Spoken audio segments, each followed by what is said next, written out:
아까 얘기했다시피 부지가는 집단적인 성격을 가지고 있고 그 다음에 황조가는 어떻다고요? 개인적인 성격이 있고요. 그 다음에 공무도화가도 개인적인 성격이 있는 고대 가요다. 자, 그럼 부지가부터 보시면 뭐 아무것도 안 써있죠? 뭐 쓸 게 없어 사실은. 밑에 정리가 다 되어 있는 내용이지만 네, 한 번 더 볼게요. 거부가 거부가 머리를 내놓아라 라고 거북이를 부르고 있네. 그치? 여기에서 대상이 되는 거는 뭐야? 거북이야. 얘를 부르고 있어요. 그치? 거부가 이렇게 부르는 거, 호명하는 거 문학에서는 그것을 돈호법 이렇게 이야기합니다. 이름을 부르는 거야. 혜원아, 영희야, 철수야 부르는 건 돈호법. 거부가 불렀습니다. 그리고 머리를 내어라 라고 이야기했는데 머리를 내놓아 주겠니? 머리를 내어보면 어떻겠니? 뭐 이렇게 이야기하는 게 아니라 머리 내놔 라고 이야기했어. 자, 거북이한테 뭐 머리를 내놓으라고 어떻게 했어? 명령했어. 머리를 내놔라 하고 명령을 했어. 네, 내어놓지 않는다면 만약 네가 그것을 하지 않는다면 하고 가정한 다음에 그러면 어떻게 한다고? 주워 먹겠다 라고 하면서 협박. 이게 다네요. 뭐 짧으니까 더 볼 것도 없죠. 네, 일단 내용의 구성은 어떻게 됐다? 불러서 명령하고 가정하고 협박하는 이런 형식으로 이야기를 하고 있는데 그럼 거북이한테 도대체 머리를 왜 내놓으라고 그러는 거야? 거북이가 어떻게 생겼으니까 거북이가 이렇게 막 이런 껍질이 어머? 나 왜 그러는지 알아? 생각보다 너무 잘 그리고 있어. 이렇게 해가지고 있어. 그럼 여기 머리가 이렇게 웬일이야? 세상에 나 그림 찍어놔야지. 진짜 이거 최근 몇 년 사이에 이렇게 잘 그린 적 있어. 거기가 머리를 이렇게 넣었다가 뺐다가 이렇게 하는 거잖아. 그러니까 나 네 머리 부르려고 내놓으라고 하는 게 아니잖아요. 여기서 말하는 머리는 뭐예요? 그치? 우두머리야, 우두머리. 머리니까 우두머리지. 머리 중에 최고는 우두머리지, 그지? 근데 왜 얘가 뭐길래 얘한테 이걸 내놓으래? 신령스러운 존재. 사실 신이라고 하기에는 좀 그렇고 거북이는 좀 그런 신령한 성격이 있는 것으로 여겨지는 대상 이렇게 보면 됩니다. 그래서 얘한테 뭐를 우리가 원하는 것을 내놓으라고 협박의 어조로 이야기를 하고 있어. 그치? 자, 그러면 우리가 원하는 그 우두머리는 곧 뭐가 되냐면 수로왕. 왕이 되는 거고요. 그 왕의 정체가 이제 수로왕이 되는 거지. 그냥 왕을 내놔 라고 얘기해. 왜 왕이 왜 필요해 얘들아? 그치, 나라 세우니까. 지금 이거 아까 내가 얘기했던 것을 쭉 연결시키면 돼요. 이 고대가요라고 하는 건 나라가 성립되던 시기에 불렀던 그런 노래고 집단적이라고 한다면 특히나 더더군다나 나라가 막 생겨날 그 시점에 불린 노래일 거잖아. 그러니까 나라를 막 세우고 보니까 우리에게는 우두머리가 필요한 거죠. 우리를 이끌어줄 수 있는 그런 수장이 필요해. 그래서 그런 신령스럽다라는 말을 다른 말로 뭐라고 하냐면 신격, 신의 자격을 갖춘 그런 존재 이렇게 얘기하기도 해요. 나한테 걔를 불러서 걔한테 명령하는데 자, 이 명령이라고 하는 형태를 띈 것은 결국 뭐냐면 그 정도로 절박하다, 그 정도로 간절하다라는 것으로 이해할 수 있어.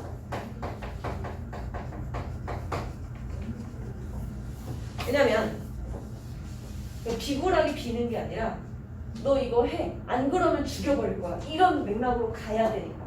너를 죽여서라도 나는 얻어야겠어 라는 내용으로 가야 되니까 간절함이 있는 거야. 명령하는 부분에만 있다기보다는 이 뒷내용이랑 연결지어서 봤을 때 부탁하는 것보다 더 간절한 느낌을 줄 수 있다 이거지. 약간 강압적으로 위협해서 왕이 왔으면 좋겠다라고 하는 결국 소망을 이야기하고 있는 그런 내용인 거죠. 여기에서 협박으로 끝났지만 궁극적인 내용은 뭐야? 소망 실현을 기대하는 그런 공동 집단이 노래한 노래다라는 것을 알 수 있습니다. 그래서 핵심 여기 다야 사실은. 근데 밑에 있는 빈칸 이런 것들을 보면서 추가적으로 좀 정리할게요. 겹쳐서 정리하면 조금 이제 재미없으니까. 자, 주제는 우두머리의 강림을 기원하는 거고 우두머리가 왔으면 좋겠습니다 하고 이제 구간등이 노래를 부른 거고요. 자, 현전하는 최고의 무효래. 자, 중요해요. 현전하는 최고의 집단 무효다. 이거 다 중요한 키워드야. 현전은 뭐예요? 그쵸. 지금까지 전해지고 있는 노래 중에서 최고 가장 오래된 집단적인 성격의 노래인데요. 무효야. 그냥 노래가 아니고 무효야. 무당할 때 무자야. 주술적인 성격의 노래라는 거예요. 그럼 주술성이 왜 있어? 내 소망이 있잖아. 지금 소망을 실현시켜줬으면 좋겠어 라고 하니까 수리수리 마수리 하는 주술성이 있을 수밖에 없지. 그래서 이번에 뭐예요? 주술성을 지닌 이런 표현이 그래서 생기는 거야. 아, 나의 소망을 들어줘 하는 그런 주술성이 있고, 노동요는 왜 노동요냐? 이거는 우리가 뭘 봐야 되냐면 배경설화를 봐야 됩니다. 배경설화 3쪽에 있어요. 가운데 배경설화 보시면 어느 마을 북쪽에 있는 구지봉에서 어느 날 이상한 소리가 났어. 그 소리는 이곳에 곧 왕이 내려오리라는 계시를 전했고요. 이에 수많은 군중이 수로 왕을 맞이하기 위해서 구지봉에서 뭐했어? 흙 파서 모으고 춤추면서 이 노래 불렀다. 흙을 파서 이렇게 노동하면서 불렀기 때문에 노동요인 거야. 다 이랬네. 자, 시상전개. 자, 시상전개는 어떻게 되고 있습니까?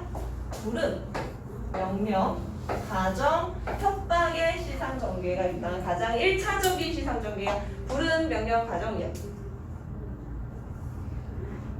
자, 그런데 이 부름과 명령 부분은 다시 묶어서 뭐라고 이야기하냐면 요구라고 이야기하고, 그다음에 가정과 협박 부분은 우리가 위협 이렇게 해서 다시 두 가지로 나눌 수 있는 거야. 앞절과 후절, 전절과 후절 이렇게 해서. 오씨, 미쳐버렸네. 자, 그럼 여기서 요구하는 사항은 뭐다? 왕의 강림을 요구하고 있는 상황이고, 위협은 뭐 하기 위해서 위협하는 거야? 소망을 성취하기 위해서 위협을 하고 있는 그런 구조다. 그러니까 크게는 두 부분, 요구하고 위협하는 부분인데 걔를 잘게 쪼개면 부름, 명령, 가정, 위협으로 이렇게 얘기가 진행되고 있다. 그럼 여기에서 거북이는 뭐다? 아까 얘기했다시피 신령스러운 존재 또는 신격이고요. 얘한테 우리가 뭐 하고 있어? 불러줘. 우리 왕 좀 불러줘 하고 주술적인 이 소망을 실현해 줄 것이라고 믿어서 얘한테 빌고 있는 상황이잖아. 그치? 그래서 거북이는 우리 아까 했던 그 신령스러운 존재 이면서 주술적인 대상이다. 이렇게 쓰시면 되고요. 그러니까 그 수리수리 마수리 하는 대상이 거북이라는 거고요. 그 다음에 머리라고 하는 거는 아까도 살펴봤듯이 뭐다? 우두머리. 집단의 우두머리. 또는 지도자, 우두머리, 분주가 같은 맥락이죠. 를 필요로 하고 있고, 그는 곧 수로왕이 바로 우두머리다. 자, 그리고 이렇게 뭐 나라 건국에만 적용을 시킬 수 있느냐 하면은 그것보다 좀 더 넓은 차원에서 뭐라고 얘기할 수도 있냐면, 그러니까 새로운 누군가를 내놔라 라고 이해를 할 수도 있다고 합니다. 새로운 생명. 그러니까 비슷한 맥락인데요. 우두머리가 지금 태어나 있는 어떤 누군가일 수도 있지만 없으면 만들어내. 없으면 새로 태어나는 누군가를 우리에게 우두머리로 줘. 이런 얘기일 수도 있다라는 거지. 그래서 이 구지가는요, 여러분이 공부를 할 때 뭘 알아야 되냐면 아까 선생님이 강조했던 의 부분에 쓰여 있는 현존하는 최고의 집단 무효다. 그래서 주술성이 있는 노동요다. 그럼 노동요는 어떻게 할 수 있다? 배경설화를 보면 알 수 있다. 그래서 배경설화까지 같이 봐야 돼요. 그리고 이 배경설화와 관련해서 배경설을 이제 우리 만약에 보기로 이렇게 줬을 때 이것에 대한 해석으로 적절한 것 물어본다라고도 예상을 해볼 수 있는데, 그럴 때 우리가 이 배경설을 어떻게 해석할 거냐? 1, 2로 선생님이 정리를 해놨어요. 배경설화 밑에 1, 2 이렇게 정리해놔서 그 부분 한번 볼게요. 자, 구간이 많은 사람이 모인 영험한 산에서 수로라는 임금을 맞이했다는 내용을 통해서 자, 그곳에서 일종의 나라국과 같은 신성한 의식이 거행되었을 거라고 짐작해 볼 수 있겠어. 맞아, 틀려? 맞아. 신성한 의식. 신성한 의식이 거행되었음을 배경설화를 통해서 알 수 있어. 그 다음에 두 번째. 노래를 막 이렇게 딱 하고 두드리고 이러면서 노래를 불렀대. 자, 그래서 이거는 한편으로는 꼭 우두머리만 기원하는 것이 아니라 땅을 다지는 행위를 하고 있으니까 농사가 잘 되도록 기원하는 그런 의식이었을 거라고도 볼 수 있겠어 라고 배경설화를 해석할 수 있어요. 무슨 말인지 알겠죠? 그러니까 우리가 1차원적으로만 접근을 하면은 아, 여기서 머리는 무조건 우두머리야 라고 할 수 있는데 꼭 그렇지 않고 좀 더 확장적으로 이 농경사회였다라는 걸 고려해보면은 땅을 이렇게 막 다지고 하면서 머리 내놔라 하면은 나한테 뭘 달라고 하는 걸 알 수 있을까? 곡식 같은, 그치? 내 생명의 줄을 이어갈 수 있는 그런 결실을 줘라 이런 걸로까지도 갈 수 있는 거죠. 그래서 즉 농사가 잘 되게 해달라라는 그런 내용으로도 우리가 좀 더 이해를 해볼 수 있을 것이다 라는 거, 두 가지를 좀 추가적으로 알아두시면 좋을 것 같고, 구지가에 대한 다양한 해석은 굳이 안 봐도 되기는 한다고 볼게요. 혹시 모르니까.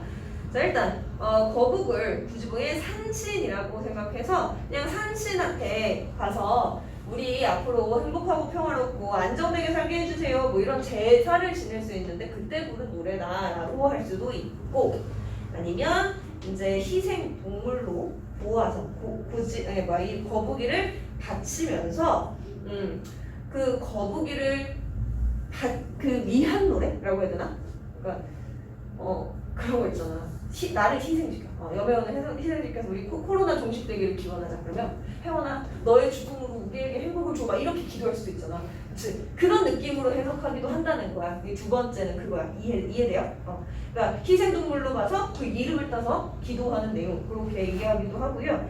아니면 전복 의식, 이제 전 보는 거 하고 관련져서 노래를 불렀을 거라고 보기도 하고, 아니면 이렇게 막 얘 머리가 좀 약간 이제 남성의 그런 모습과 비슷하다라고 해서 다산 숭배 뭐 이렇게 해석하는 경우도 있습니다. 근데 이거 사실 그렇게까지 중요한 내용은 아니어서 그냥 한번 배경 지식으로 TMI를 보고 넘어가면 됩니다. 이거보다 중요한 건 뭐냐, 뒤에 있는 구지가와 해가의 공통점 차이점. 왜냐면 해가도 비슷해. 너무 비슷해. 그래서 얘네들을 비교하는 내용을 구지가 내면 해가 내고 해가 내면 구지가 내고 그런 거거든요. 그래서 한번 볼게요. 자, 신라 성덕왕 때 순정공이 강릉 태수로 부인해 가는 도중에 바닷가에서 점심을 먹고 있는데 용이 나타나서 수로 부인을 바닷속으로 납치했어. 하필 또 이름이 수로 부인이야. 자, 그 공이 어쩔 줄을 몰랐는데 한 노인이 나타나서 옛말에 여러 사람의 입은 쇠도 녹인다 했으니 어찌 니를 두려워하지 않겠소 하면서 노래를 지어 부르면서 막대기로 언덕을 막 치라고 했어. 그러니까 사람들이 다 같이 노래를 부른 거죠. 시키는 대로 한 거지. 집단적으로 노래 불렀지, 그치? 자, 그랬어. 근데 무슨 노래의 내용이 뭐냐면 거부가 수로 부인을 내놓아라. 남의 안에 약탈해 간 지 얼마나 크냐? 네가 만약 거역하고 바치지 않으면 구워 먹겠다라고 위협했어. 자, 구성 봐요. 거부가 수로 부인을 내놓아라고 했어. 거부가 부르고서 얘한테 요구사항을 얘기했죠. 그치? 그런 다음에 뭐라고 했어요? 너가 얼마나 큰 죄를 지었는지 아니? 하면서 거기에 대해서 호통치고 있고 혼내고 있고, 그 다음에 만약에 다시 데려오지 않으면 가져, 그 다음에 죽여버리겠어. 협박. 구성이 비슷하죠. 비슷해. 그래서 이 두 가지는 같이 이제 연결되는 거고요. 공통점, 신성한 존재인 거북을 통해서 소원을 성취하려는 집단적이고 주술적인 노래라는 측면에서는 둘이 비슷해요. 그리고 형식적으로도 봤을 때 부르고 가정하고 위협하는 요거 완벽하게 동일하고, 근데 두 번째 줄은 조금 다르기는 하지만 어쨌든 빨리 사람을 내놔라라고 협박을 하면서 내놓으라고 요구사항을 얘기하고 있죠. 그게 비슷합니다. 근데 차이는 뭐냐면 부지가는 왕을 내놔라 하는 거고 해가는 내 부인 내놔라 하는 거야. 그렇지? 그 다음에 부지가는 그래서 왕을 원하는 노래이기 때문에 더 집단적이고 더 주술적인데, 근데 해가 같은 경우에는 그냥 내 마누라를 내놨으면 좋겠어. 모든 사람이 모여가지고 막 거기 있는 사람들이 집단적으로 부르기는 했지만 공동의 목표를 위한 거는 아니잖아요. 사실 그냥 뭐 수로부인 없어도 다른 사람들이 어떻게 안타까워하고 마는 거지. 그런 측면에서는 좀 사적인 성격이 있다 이거예요. 그리고 형식적으로 봤을 때 부지가는 자언상, 그리고 해가는 친화성. 그래서 이런 정도 5개야. 이렇게 비교하면 이런 정도까지는 보기 엄두에 두고 볼 필요가 있을 것 같아서 넣어봤습니다. 그 다음에 황조가는 초등학교 때 배우는 거 아닌가? 너무 초등학교고 얘들아 나도 초등학교 나왔어. 되게 놀랐지? 나도 초등학교. 너희 어머니는 국민학교 나오셨지만 나는 초등학교 나왔어. 들어갈 때 국민학교였는데 나올 때 초등학교였어. 어우 큰일 날 뻔했잖아. 어쨌든 이 황조가는요. 일단 글자 수가 한자로 봐요. 한자 글자 수가 몇 글자? 4언4구. 그래서 부지가랑 같아요. 4언4구고요. 자, 훨훨 나는 저 꾀꼬리가 있어. 꾀꼬리를 보시면 꾀꼬리는 뭐 하고 있어요? 훨훨 날고 있어. 그리고 암수가 서로 정다워요. 자, 그런데 나는 뭐 하고 있을까? 나는 그냥 있어. 날지 않고 외로울사 이 내 몸은 위와 함께 돌아갈 거라고 하고 있으니까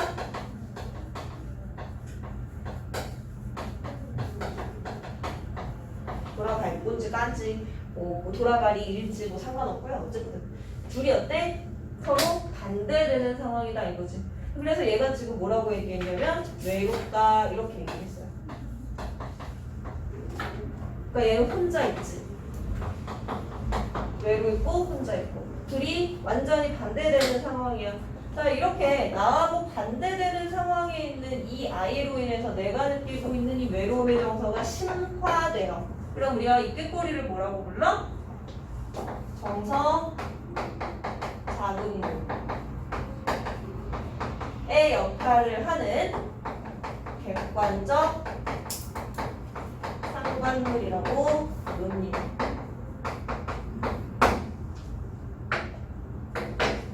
자, 이 정서자극물이라고 하는 표현이 뭐냐면 객관적 상관물은 우리가 크게 두 가지로 얘기해요. 크게 얘기하면 나를 자극하는 녀석이 있고요. 그 다음에 내가 이입하는 놈이 있어요. 크게 두 가지는 이래요. 자, 그러면 일단 요거부터 갈게요. 요거 더 많이 들어봤으니까 감정이입.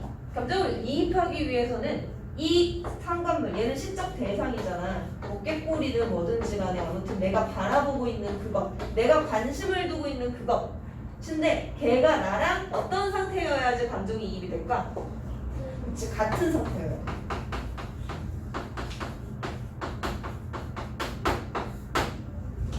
나도 이별했는데 쟤도 이별했대. 여기서 같이 물어주는 게 그게 감정이입이야. 근데 정서자극은 뭘까요? 자, 얘도 이렇게 두 가지가 될 수 있어. 나와 반대인 아이가 있을 수 있고요. 그냥 있는 애가 있을 수 있어. 아무것도 아닌 그냥 있는 애가 있을 수 있어.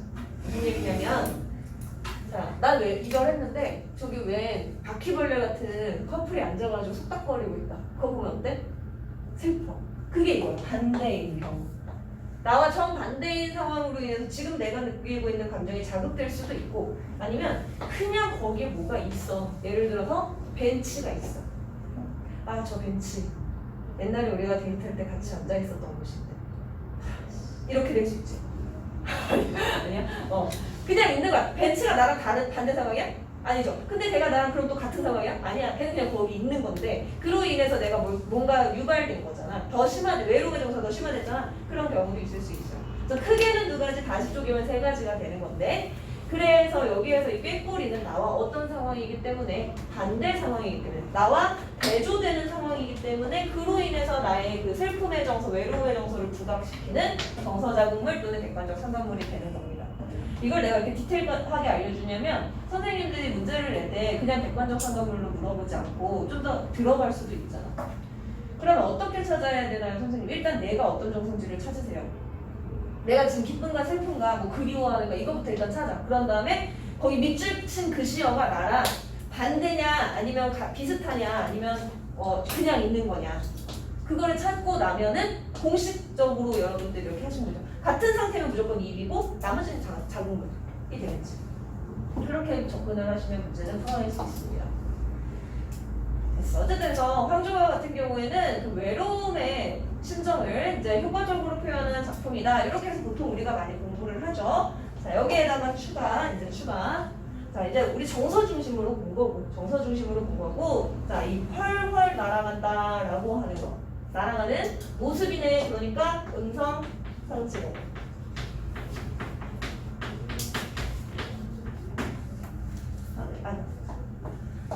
누구와 함께 돌아갈까? 외로운 이 내용은 누구랑 함께 돌아갈까? 뭘 물어보고 앉아서 혼자 가는 거지, 그렇지? 근데 왜 물어보고 있어? 그 정도로 나의 상황을 강조하는 거죠. 서리적 표현, 서리법 또는 서리적 표현을 사용해서 강조하는 거야. 뭘 강조해? 나의 처지를. 자, 우리 서리적 표현하면 얘들아 공식으로 그냥 머리에 넣어놔요. 서리는 강조야. 서리는 강조야. 뭘 강조할 건지를 찾아야 돼. 뭘 강조할 거야? 내 처지. 나 저 외로운 처지다 라는 걸 강조하려고 이렇게 표현을 한 거야. 외로운 이 내용은 혼자 돌아가겠네 보다 외로운 이 내용은 누구랑 돌아갈까? 여운을 줄 수도 있고 그러면서 내가 지금 혼자라는 사실을 부각할 수 있죠. 자, 그리고 외로울사 이네몬이라고 했으니까 이 외로움이라고 하는 정서를 어떻게 써요? 직접 표출.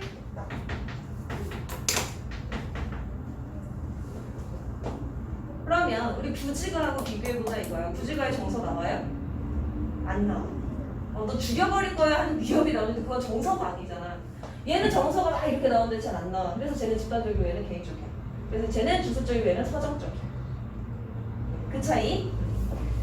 그렇습니다. 그래서 얘도 이제 배경설화가 있는데요. 배경설화를 보면 유리왕이 하희, 치희라는 두 여인을 이제 두 번째, 세 번째 마누라 이렇게 맞이한 거야. 근데 사냥가 있는 동안에 싸워서 치희가 돌아왔어요. 그래서 치희를 쫓아 나섰는데 치희가 돌아오지 않아서 슬퍼하면서 꾀꼬리 보면서 어쩌고 이렇게 했대. 이게 이제 배경설화인데 근데 표면적으로 보면 사랑하는 여자가 떠나가지고 슬퍼하는 거구나인데 자, 이 화해치랑은 왜 결혼했게? 그쵸. 여기 지금 삼국이 성립되던 그 유리왕이 이제 막 나라를 다스리고 있던 시절이니까 안정을 위해서 주변국들과의 그 우호적 단결을 위해서 내가 얘네랑 정략 결혼을 한 건데 근데 얘가 나를 등지고 가버려서 뭐 어떻게 망했다. 지읒됐다. 막 이런 생각을 하면서 큰일 났네. 꾀꼬리는 꾀꼬리고 어떡하지 나 이제 큰일 났네. 이런 생각을 했을 수 있겠지. 그래서 이거는 그냥 표면적으로 보면 개인의 정서를 그냥 슬퍼하는 정서, 외로움의 정서를 나타내는 거지만 덧붙여서 주제 옆에다가 뭐라고 써야 돼요? 임금으로서 겪는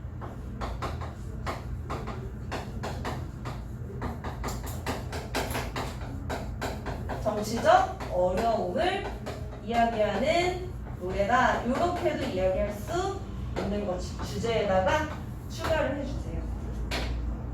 그러면 황조가 끝났어. 야, 어떻게 이별의 정황이 있다고 수 있어? 어쨌든 표면적으로 드러나는 게 이별의 상황이니까 이별의 정황이라고 볼 수 있어요. 요거 하나 안 했다. 미안. 뭘 안 했냐면 꾀꼬리는 자연물이네. 나는 뭐야? 사람이네. 자연물과 인간을 대비했다. 이렇게도 표현할 수 있어. 여기에서 조금 더 확장시키면 자연물은 경치, 내 눈앞에 보이는 풍경이지. 근데 그걸 바탕으로 나의 외로움의 정서를 얘기했으니까 성경 후 정도 됩니다. 얘는 이 짧은 시간에 뭐가 되게 많아. 그래서 황조가는 구지가랑 묶어도 괜찮은데 가실이나 진달래꽃이랑 묶어도 내용이 성립이 돼요. 그러겠지? 가시리하고 황조가 묶으면 뭐라고 했어? 가시리 있고 그러면 여기 이제 예롤살 이내몸은 누가 함께 돌아갈 거 하면서 가시리 있고 이렇게 되잖아. 연결되잖아, 그렇지? 둘이 대화를 나누겠지. 왜 붙잡지 않고 보내셨어요?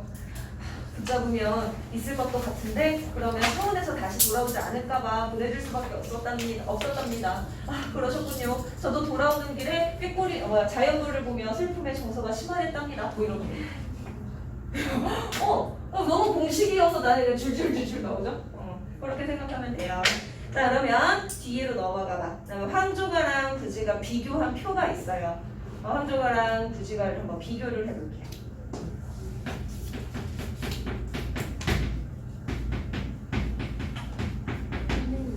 황조가 나 이걸 그리워하는 건 아니죠?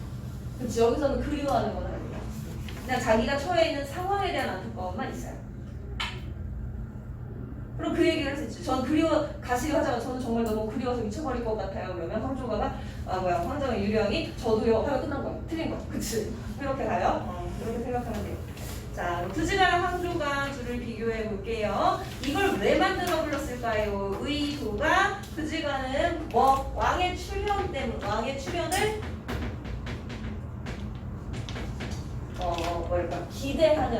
기대해서 지어 불렀다. 주술적인 목적에서 지어 불렀다. 황조가는 왜 지어 불렀을까요? 그냥 개인의 정서를 표현하려고. 우리가 일반적으로는 여기 선생님 아까 추가적으로 써준 주제는 약간 TMI라고 생각하고 묻어두고 보기에 나오면 써먹고요. 일반적으로는 그냥 개인의 정서를 노래한 것으로만 보시면 돼요. 그래서 얘는 서정표이지. 의도는 그렇고. 자, 그다음에 대상. 부지가의 대상은 시적 대상은 거북이지. 그러면 황조가에서 시적 대상은 뭐야? 내가 관심 두고 있는 건 꾀꼬리.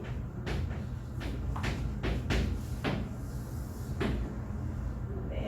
화자하고 그 청자의 관련성. 거북이가 청자잖아. 거북하고 말 걸고 있으니까, 그치? 그럼 그 청자는 어떤 존재야? 거북아라고 말은 반말을 까고 있긴 한데 얘는 신령스러운 존재지. 그래서 내가 얘한테 말은 이렇게 하지만 어쨌든 내가 소원을 비는 데야.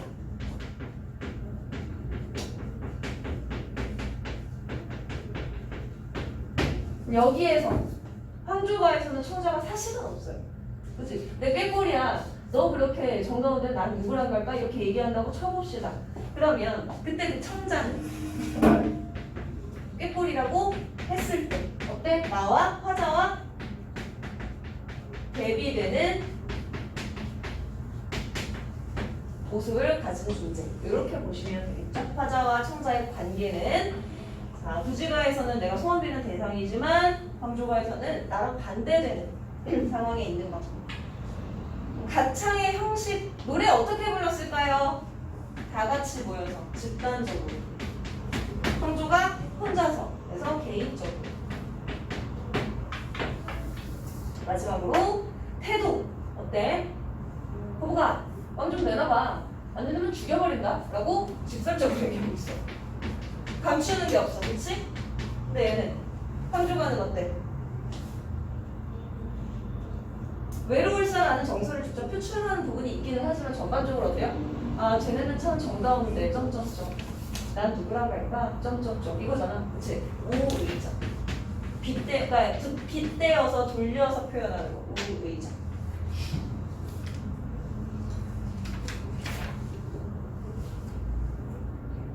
여기 6번에 6쪽에서 맨 마지막에 보시면 황조가를 집단 서사시로 보는 견해는 이거랑 관련된 거예요. 이 주제. 임금으로서 겪는 그 정치적인 어려움과 관련된 설화의 내용이니까, 견해니까 그냥 한번 참고로만 보시면 됩니다. 뭐 엄청 중요하진 않아요. 이게 뭐냐, 내가 그 수능 특강에 있는 내용까지 막 다 팍팍 긁어서 이제 만든 거거든. 그러니까 수능에 나오는 것까지 정리가 다 되는 거야. 얘는 이거 안에서 수능까지 나올 수밖에 없어. 너무 뭐가 없지. 뭐가 너무 없어. 여기 되게 자세하게 했으니까 이렇게까지 보면 되고 이제 공부도 하다.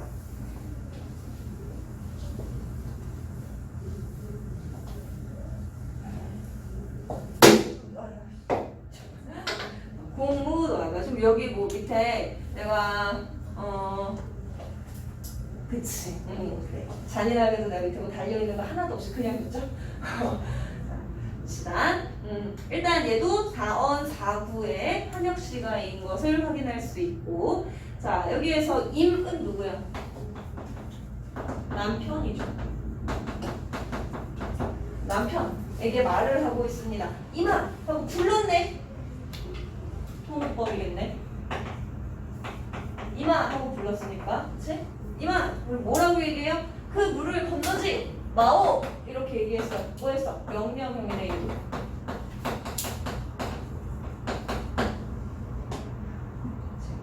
왜 그렇게 왜 그렇게 명령형으로 얘기했을까?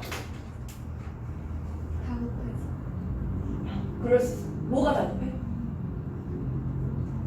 남편이 죽으면 이제 물을 건너가는 그 모습이 너무 이게 뭐야? 아슬아슬하잖아. 죽을 것 같잖아. 그러니까 여기에는 사랑이 반영된 거라고 보시면 돼. 사랑하지 않아서 명령을 하는 게 아니라 사랑하기 때문에 걱정해서. 그치? 그다음에 간절함 이런 것들이 다 반영된 표현이다 라고 보시면 되죠. 자, 근데 내가 그렇게 말렸는데 이 새끼가 건넜어. 물을 건너셨네 라고 했어요. 물을 건너셨네. 자, 이 물은 어떤 의미가 있을까요? 여기에서 이 물, 여기에서는 우리가 요걸 하나 봐야 돼요. 물이 가지고 있는 원형적 상징성을 생각해 봐야 되는데, 원형적 상징성이라고 하는 거는 뭐냐면 얘가 가지고 있는 속성 때문에 생기는 상징이야. 물이 가지는 속성이 뭐야? 지금 나 물 먹으면 되게 좋겠다. 목이 자꾸 이렇게 달라지고 있으니까. 그치? 다 죽어가는 나의 목에 생명을 불어넣어주는 그 생명력. 그게 왜 원형적 상징성이야. 또 뭐 있을까? 엄마 뱃속에 우리가 어디에 있어? 자궁 안에 있는데 거기에 물이 있잖아. 양수가 있잖아. 그것도 생명력. 그치? 그러니까 물이 가지고 있는 원형적 상징성은 생명력이 있을 수 있어요. 근데 반대로 물이 없으면 어떻게 돼요? 죽어요. 그치? 그러니까 죽음의 이미지에는 필연적으로 같이 가져갈 수밖에 없어요. 그리고 또 어떤 게 있느냐? 너무 손이 더러워 지금. 나 물로 씻으면 어떻게 돼? 깨끗해지겠죠? 그러니까 정화. 그런 거. 그다음에 맑은 물을 내려다봤어. 바닥에 하얗게 막 바닥에 깔려 있는 그 하얀 조각들이 다 보여. 조약들이 다 보여. 물은 어때요? 투명하네, 깨끗하네, 그렇지. 이런 식으로 얘가 가지고 있는 속성으로부터 우리가 이런 의미들을 이끌어낼 수 있잖아. 이게 원형적 상징성이야. 그러면 이 공모도화가에서 물은 어떤 상징적인 의미를 가지고 있을까? 죽음. 그렇지, 죽음이지. 그럼 여기서 파생되는 또 상징적인 의미가 뭐가 있냐면 이별. 죽음은 이별이니까. 물은 죽음과 이별을 상징하는 시역. 이렇게 되는 겁니다. 자, 그 물을 건넜어요. 건넜네. 여기야. 여기 나는 여기 있고 너는 거기 있어. 나 여기 있고 너 거기 있냐고 둘이 뭐가 생겼어? 경계가 생겼죠. 삶과 죽음 사이에 경계가 형성이 됐습니다.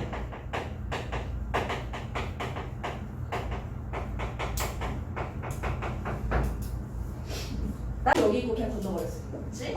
경계가 생겼습니다. 그리고 임은 그것을 건넜기 때문에 어떻게 된 거야? 죽은 거지. 물을 건넜다 해서 이미 죽었다라는 것을 우리가 확인을 할 수 있어요. 자, 그리고 또 바로 밑에 뭐라 그래? 물에 빠져 돌아가시니 라고 한 번 더 확인을 해줬잖아. 정말 죽었구나. 그죠? 자, 그런 다음에 가시님을 어이밟고 죽었네. 어떡하냐 하면서 뭐 하겠니? 울겠지 뭐. 그치? 근데 저 사람을 내가 구해야 되는데 하는 의지가 있는 게 아니고 체념하고 있지.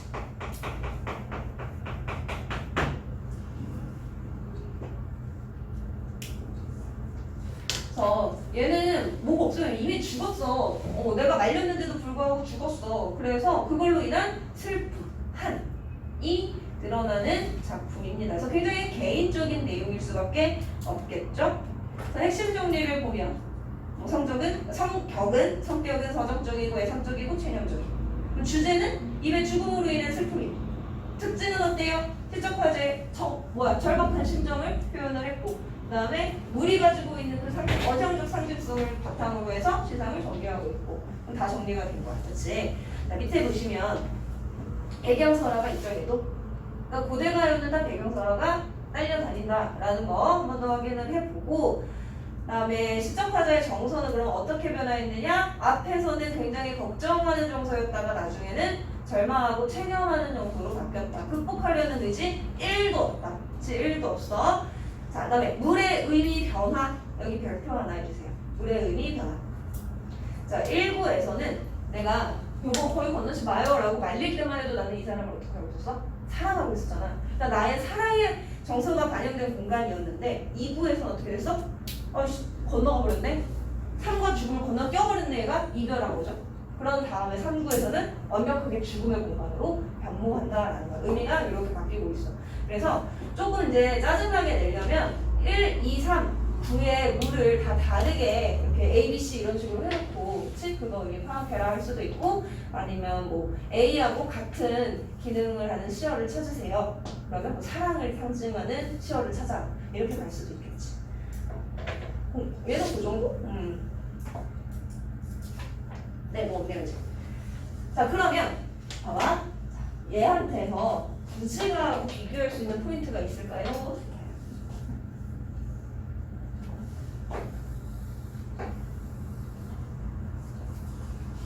이렇게 두 가지. 이 두 가지가 지금 구지가하고 공통적인 특징이에요. 그래서 가나다 이렇게 다 묶을 수 있다라고 한다면 요거 두 개가 이제 같이 겹치는 부분이 될 거다라는 걸 정리해 놓고요. 그러면 얘하고 얘 사이에 공통되는 건 뭐예요? 함조가하고 공무도화가 사이에 공통되는 건 뭐가 있을까요? 둘 다 이별했어. 한 사람은 죽음이고 한 사람은 그냥 이별이긴 하지만 이별했어. 그리고 둘 다 개인적인 이야기를 하고 있어. 요 정도.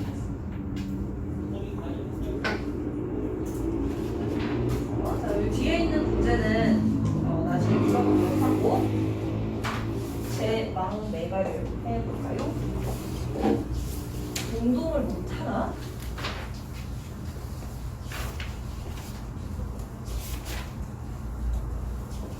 운동해야 되는데. 제 망매가를 빨리 해볼게요.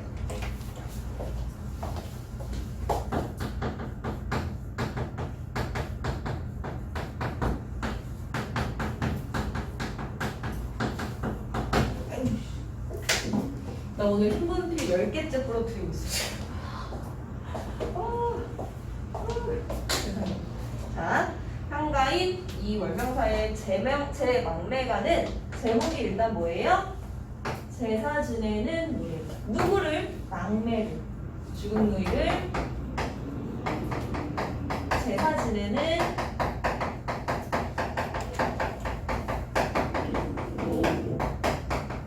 노래 라는 뜻이야. 자, 그러면 현재 내가 제사를 지내고 있는 거야. 그래서 현재 뭐 한다고? 제사 지내고 있어요. 이거 잘 기억해. 자, 1에서 4구, 그다음에 5에서 8구, 9에서 19 이렇게 세 단락으로 나누어서 어떻게 되어 있냐면 기, 서, 결 이렇게 되고 있지. 그렇지? 너 왜 이렇게 써? 서를 여기다 가운데다가. 자, 기가 어디부터 어디까지래요? 1에서 4행. 그다음에 서는요 5에서 8행. 그다음에 결은 9에서 10행. 그래서 이 제방매가는 구조가 어떻게 되냐면 4, 4, 2 구조입니다. 4, 4, 2 구조. 자, 우리 앞에서부터 볼게요. 1에서 4구 여기가 기에 해당하는 부분이고, 내용을 보시면 생사길은 예 있음에 머뭇거리고 나는 간다는 말도 못 따위로 어찌 갑니까? 라고 이야기를 하고 있는데 생사격. 생사가 뭐야? 그치, 살고 죽는 것이니까 삶과 죽음이죠. 그것이 어디에 있어요? 그 생사의 길이 어디에 있어요? 얘에 있어. 얘는 여기에. 여기 있어. 여기가 어디지? 내가 있는 곳이네. 나는 죽었어, 안 죽었어? 난 안 죽었어. 그러니까 여기는 어디냐면 이승이야. 삶과 죽음의 그 갈림길에서 나는 지금 여기 이승에 있단 말이야. 그치? 근데 나는 어떻게 해요? 지금 머뭇거리고 있어. 왜 머뭇거릴까? 나 지금 뭐 하고 있어? 제사 지내? 제사 지내면서 내 죽은 누이는 여기 시체로 있을 거고 관에 들어가 있을 거고 나는 그걸 보고 있는 상황일 거예요. 나는 살고 얘는 죽었네. 삶과 죽음의 그 갈림길이 여기 있는데 나는 왜 머뭇거려? 죽음이라고 하는 걸 봤기 때문에 두려운 거야. 죽음에 대한 두려움을 느낀 거야. 죽음이 이렇게 갑자기 찾아오는 거구나. 머리로는 알고 있었지만 눈으로 처음 봤으니까.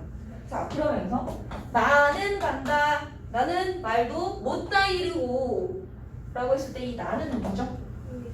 나 간다 라고 인사도 안 하고 갔어요. 그 나는 누이죠. 누이. 는 말도 못 따이르고 갔다라고 하는 거 보니까 이들의 그 이별이 어땠던 것 같아요? 그쵸? 못 따이르고 이별이 갑작스러웠다.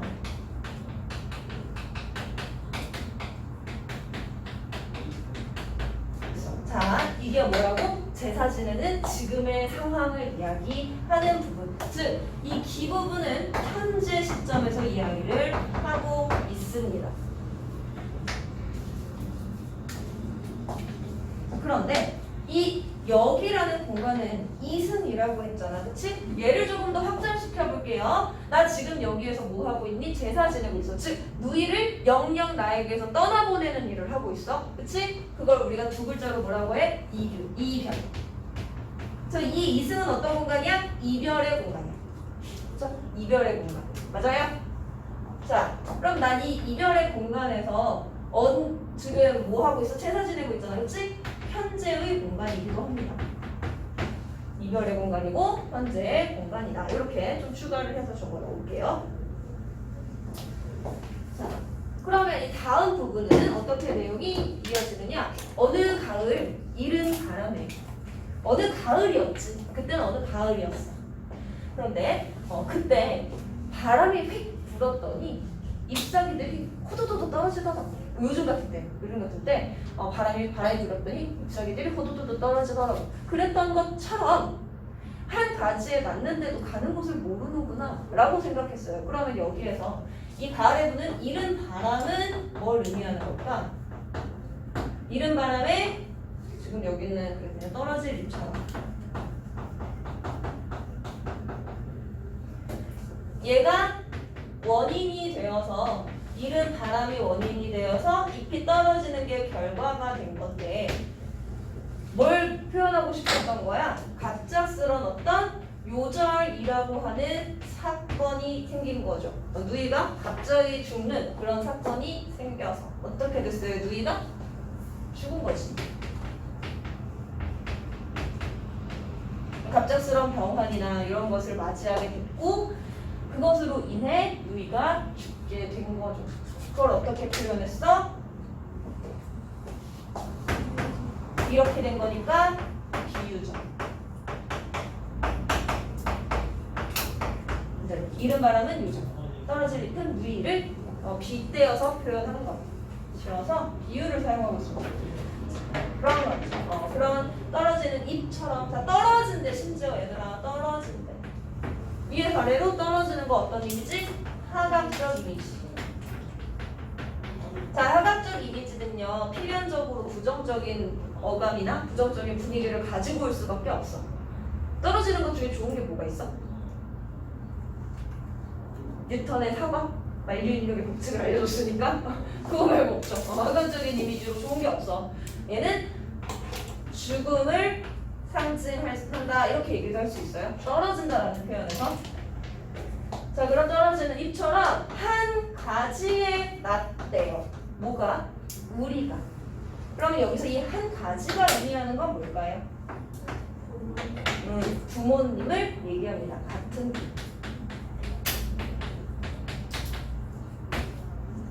그럼 우리는 뭐야? 그래서 화자하고 누이가, 여기서는 누이라고 표현을 하면 이상하긴 한데 화자하고 그 시적 대상이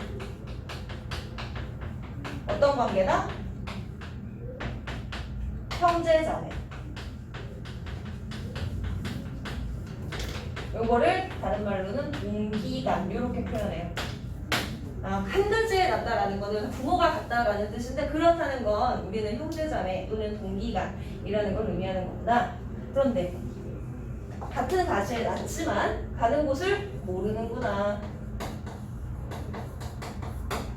어떤 정서가 느껴져요? 안타까움, 그리고 사람이 올 때는 순서 있어도 갈 때는 순서 없다더니 무상감.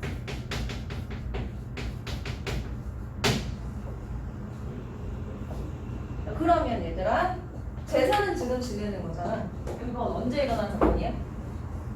누이가 죽은 거는? 그치. 제사 지내기 전에 죽어야 되는 거니까 안 죽었는데 제사 지내면 안 되잖아. 그러니까 이게 과거예요.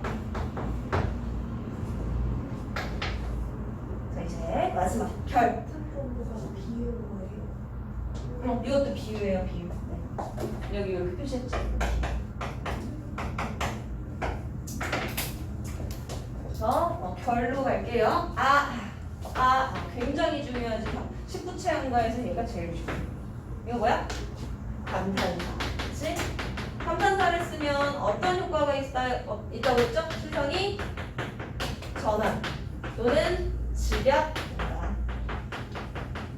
근데 여기서는 특히 전환의 효과가 커요. 왜냐면 이 앞에서 이 사람 어떤 정서 느꼈는지 봐봐. 두려워했고요. 그다음에 안타까워하고 무서움을 느끼고 있었어. 죽는 거 진짜 알 수가 없네. 진짜 너무 허무하다. 이런 생각하고 있었는데 갑자기 무슨 얘기를 하냐면 이타찰에서 만날라 라고 얘기해요.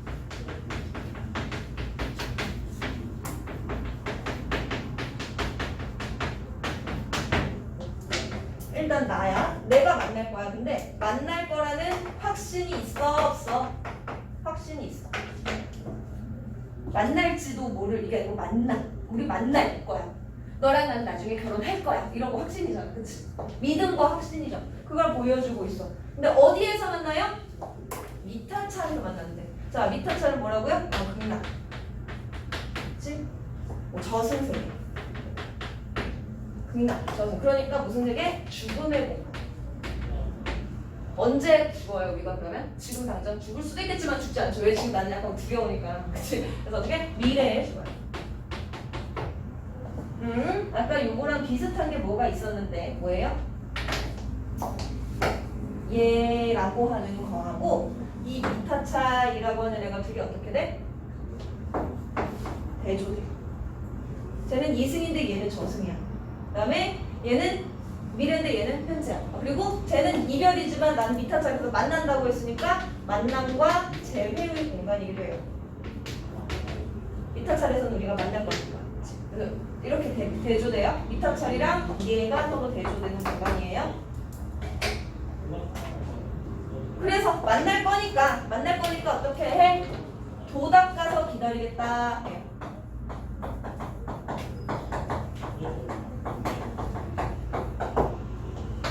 자, 돌을 왜 놨어?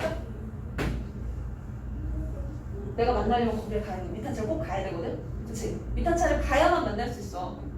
안 가면 못 만나는 거야. 그쵸? 그래서 거기를 가기 위해서 돌을 다니는 거야. 무슨 도? 불교. 그치? 그러니까 불교라고 하는 이 종교를 통해서 뭐 하고 있는 거예요? 자신의 슬픔을 승화시키고 있는 거고요. 겠다라고 했으니까 의지가 느껴집니다. 자, 여기에는 어떤 사상적인 배경이 반영이 됐냐? 미타찰에서 만날라, 도닥가 기다리겠다. 만날지 안 만날지 어떻게 하고 그렇게 확신을 하고 있지, 이 사람은? 죽어서 못 만날 수도 있는데. 월명사의 직업은 스님이야, 스님. 그래서 불교를 바탕으로, 즉 윤회 사상을 바탕으로 우리가 죽으면 끝나는 게 아니야. 그지? 저승으로 가서 다시 자기의 죄값을 얻게 다시 환생하고 하는 과정을 거친단 말이야. 나는 그 윤회를 믿기 때문에 우리가 다시 만날 거라고 믿어.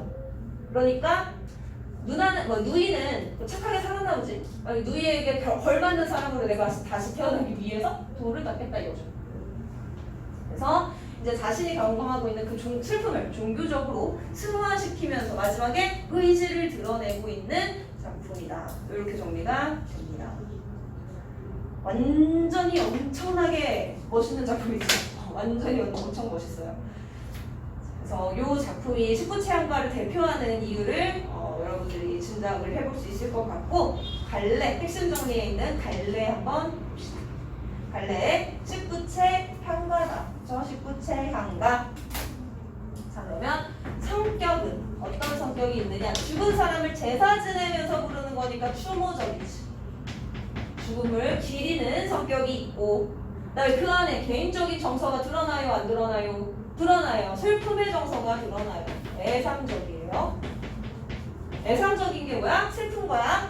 자, 그리고 그 와중에도 그 슬픔을 어떻게 종교적으로 극복하고 있기 때문에 종교적. 이렇게 생각하면 됩니다. 그러면 특징, 첫 번째 특징. 의와의 사별을 어디에다 빗댔어요? 빗댄 게 어디더라? 서에 있어요. 바람, 잎, 가지와 같은 뭐에다가 빗댄 거야? 자연에다가 빗댔어요. 자연에 빗댔어. 그리고 죽음의 이미지를 부각하기 위해서 어떤 이미지를 사용했냐면 하강적 이미지. 그 다음에 세 번째, 유의의 죽음이라는 인간적 슬픔, 고뇌의 무상감을 어떻게 극복해요? 종교적. 극복을 할 때 그냥 아니고 종교적으로 극복하는 게 키포인트. 네 번째, 바람, 잎, 한 가지 등의 비유적인 표현을 사용해서 높은 서정성, 문학적 수준이 높은 작품, 이렇게 이야기합니다. 와, 정신이 나갔네? 얘들아, 여기는 뭘까? 현재 과거에는 뭐지? 언제까? 미래? 나중에 만나니까.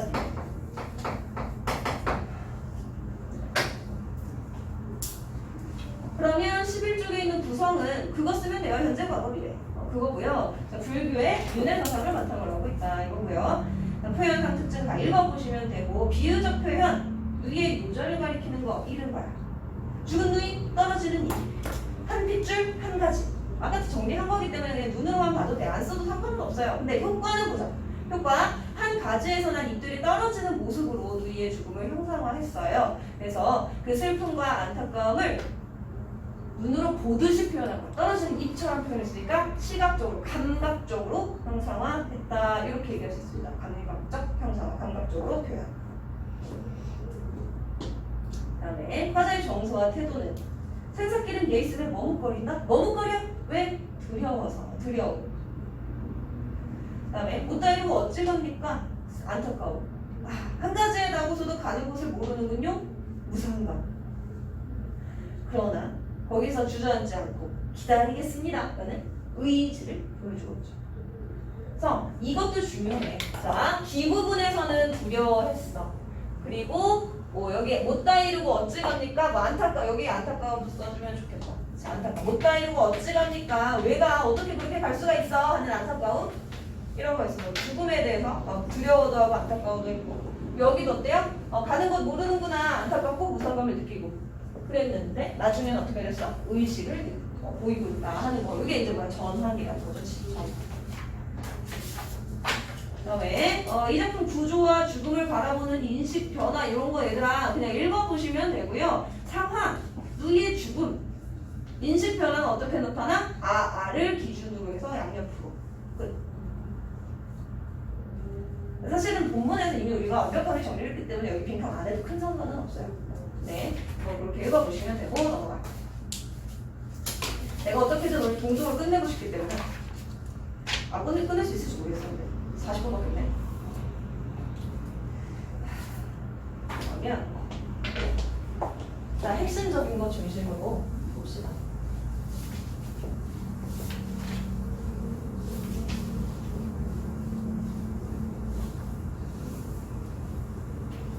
아까는 막 한 번 더 쉬게 해줄 것처럼 막 그러더니 정동을 하겠다고 지금 그지? 내가 생각해줄게.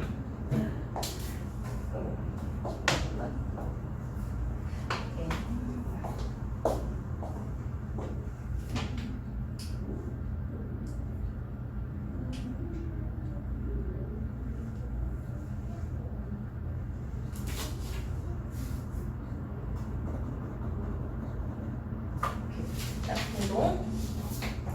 우리 고려가요의 특징은 이미 다시리 할 때 얘기했으니까 그런 거 이제 건너뛰고요. 동동에 대한 얘기만 해봅시다. 얘는요, 원령체 상식을 띄고 있습니다. 원령체라고 하는 거 뭐야? 월마다. 달거리 노래라고도 해요. 그래서 월마다 이렇게 1년 12달이 있잖아. 그럼 거기 한 달 지나는 거에 맞춰서 시상이 전개되는 거예요. 달거리 노래 이렇게도 얘기해요. 그래서 1월부터 12월까지. 이 비슷한 게 뭐가 있냐면 농가 월령가라는 게 있어요. 나중에 조선시대로 가면 그건 뭐예요? 농촌에서의 12달. 1월에는 뭐하고 2월에는 뭐하고 3월에는 씨 뿌리고 4월에는 뭐 이거 하겠지. 그럼 그 얘기. 그래서 얘는 1월부터 12월까지 무슨 얘기를 하냐면 이 동동에서 관심을 두고 있는 거는 뭐냐면 1월부터 12월까지의 세시 풍속을 이야기합니다. 세시 풍속. 우리가 이제 너네가 아는 세시 풍속은 뭐가 있냐면 얼마 전에 있었던 한가위. 그다음에 2월에 정월이 되면 아까 그 양력으로는 2월인데 그 음력으로는 1월 15일에는 대보름이 뜬다 그래가지고 막 굿하고 막 그런 거 있어. 막 뭐 이렇게 막 이게 뭐지? 큰 캠프파이어 같은 거 막 이런 거 해가지고 집신 태우고 막 이런 거 해. 그런 것도 하고.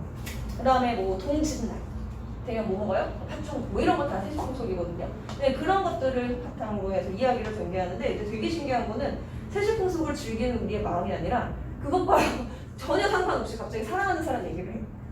왜 그럴까? 정말 말도 안 되잖아요. 세시풍속 얘기를 하면서 사랑하는 사람 얘기를 했다가 어떤 날은 세시풍속 얘기만 했다가 어떤 날은 사랑하는 사람 얘기만 했다가 왔다 갔다 해. 왜 그럴까? 약간 그런 성격이 있는 거죠. 그러니까 고려 가요의 특징이 반영된 거라고 보면 되고요. 특히 얘 지금 1월부터 12월까지면은 12년이어야 되잖아? 몇 년까지 있는지 봐봐. 이제 13년. 왜 13년까지 있지? 1년이 서사인데요. 얘가 뭐였어요? 궁중음악으로 유입되는 과정에서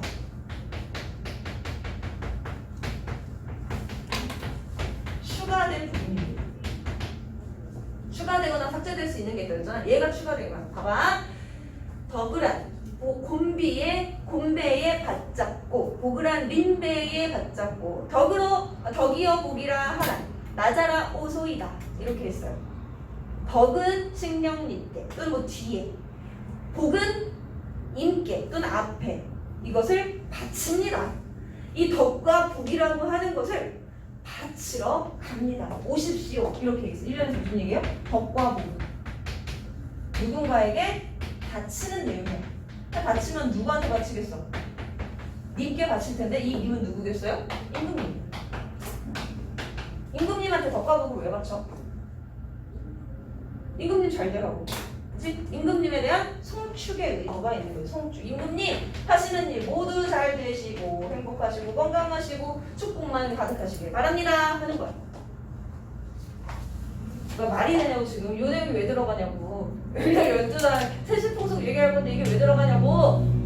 궁중유입의 증거 흔적이다 라는 겁니다. 자 그리고 여기 보시면 아으동동다리가 있다. 아으동동다리.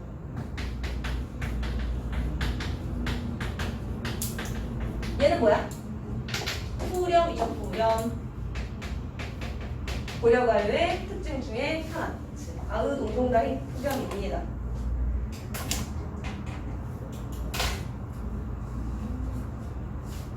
후렴구는 대체로 악기 소리를 따오는데 왜냐면 궁중 음악으로 유입됐다고 그랬잖아.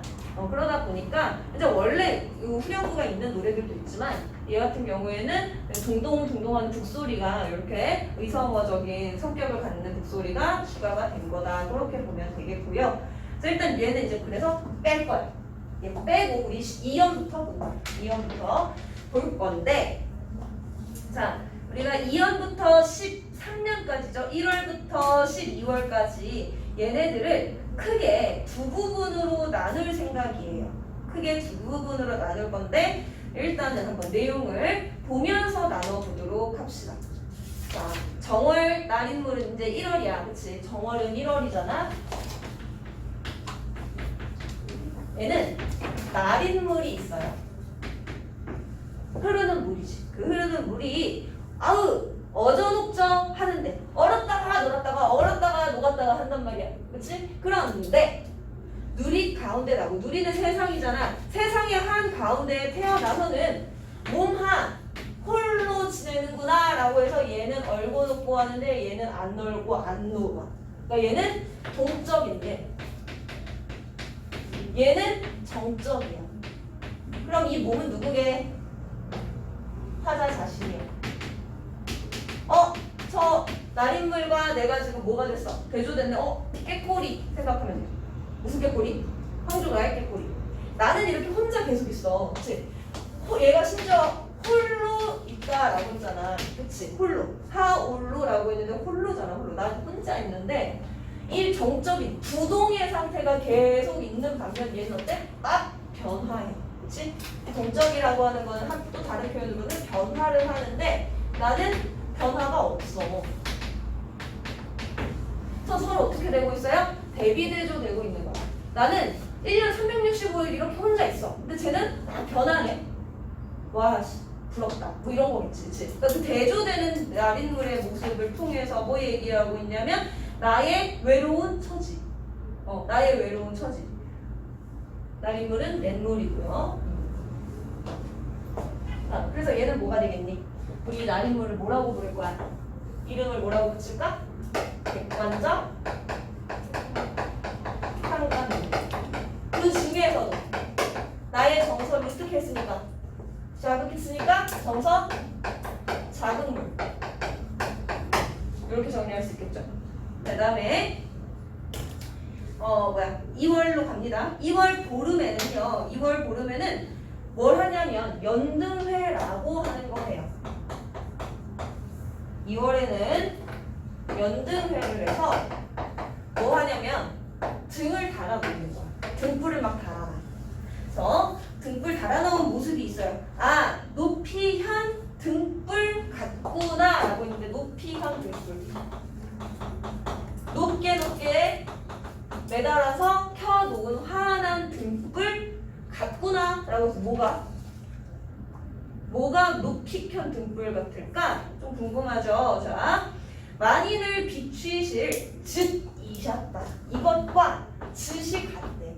높이 현 등불 같은 즈이구나 라는 거야. 즈이 뭐야 얘들아? 모습, 얼굴. 그러면 차은우 같은 얼굴인 거야. 한밤에 지나가도 형광등을 켜놓은 것 같은 아름다운 얼굴. 임의 얼굴이죠. 이 즈은 임이에요. 임이 겁나 잘생겼다고.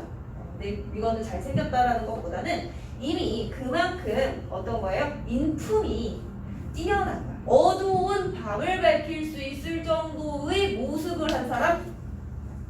어두운 밤은 힘든 고난이다. 근데 그걸 밝혀줄 수 있으니까 이미 어떤 사람이다? 훌륭한 인품을 가진 사람이다. 라는 것을 어떻게 표현했어? 높이현 등불 다호라라고 비유했지. 높이현 등불 같은 임의 인품을 찬양하고 있습니다. 여기는 무슨 얘기했어? 나의 정서. 근데 갑자기 임에 대한 얘기를 하고 있어. 여기는 세시풍속 있었어? 없었어. 여기는 세시풍속 있어. 왔다 갔다 하고 있잖아요. 그죠? 3월. 자, 3월이 됐습니다. 자, 3월에는요. 지나면서 3월이 이제 되면 더 개한 만춘의 달вет꽃이 보입니다. 만춘. 봄이죠. 가득한 완연한 봄에 달вет꽃이 폈어. 이 달вет꽃은 뭘까요? 진달래꽃을 의미해요. 3월에 피는 진달래꽃. 자, 그 달의 꽃 이어 남이 부러워할 즈을 지니고 났구나 라고 했어. 자, 달의 꽃의 모습이 어떻다? 남이 부러워할 만한 모습이래. 그러면 이 달의 꽃은 곧 뭐하고 같은 거냐면 임과 같은 거예요. 자, 여기서 무슨 얘기하는 거냐면 임의 모습을 찬양하고 있습니다.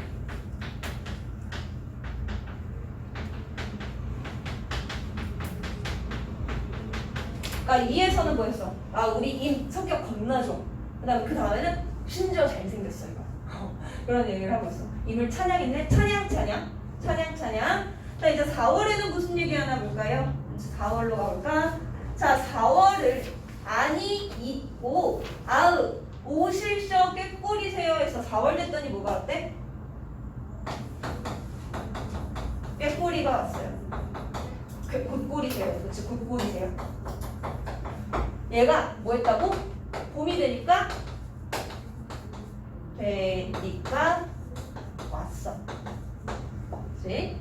꾀꼬리새는 봄이 되니까 왔어. 근데 무슨 일로? 아이 녹사님은 왔어 안 왔어? 안 왔어. 얘 나를 잊으셨나 봅니다 라고 해서 얘는 안 옵니다. 줄이 어떻게 됐어? 대조되고 있어. 자, 그래서 안 온 이 임과 꾀꼬리새가 대조가 되니까 이로 인해서 내 감정이 어떻게 됐어? 화자는 어때요? 빡이쳐. 원망의 정서를 느껴요. 이 새끼가 날 잊었나? 왜 안 와? 야, 1월 지나고 2월 지나고 3월 지나고 4월에도 안 와? 날 따뜻해지면 올까 싶어서 기다렸는데 여태 안 와? 하고 화가 나지. 그치? 이 꾀꼬리새 보니까 화가 더 나네? 얘도 뭐야, 그러니까? 얘도 뭐야? 객관적 상관 뭐야? 그치? 나의 정서를 자극하는 녀석. 그쵸?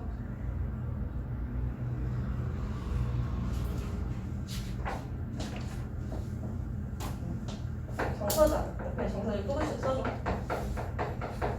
자, 근데 봐봐. 1월과 4월의 차이는 뭐냐면 1월과 4월의 차이는 뭐냐면 둘 다 이 자연물들이 나를 자극해. 그치? 근데 반대되는 건 누구랑 반대되냐? 1월은 나랑 반대돼. 근데 4월은 누구랑 반대돼? 임과 반대돼. 그쵸? 그 부분은 좀 여러분들이 헷갈리지 않아야 될 것 같고. 그치? 이 반대되는 대상이 누구냐? 반대되는 대상이 누구냐 하는 건 헷갈리면 안 되고. 어쨌든 여기에서는 갑자기 무슨 얘기했어? 내 마음. 원망이 돼서. 그리워. 혼자 있어. 외로워. 예찬, 원망. 이게 무슨 규칙성이야? 없어, 그런 게. 고려과요의 특징. 계속 생각하시면 되고요. 자, 또 이어서 갑시다. 5월이 됐어요. 5월 5일은 단오날이에요.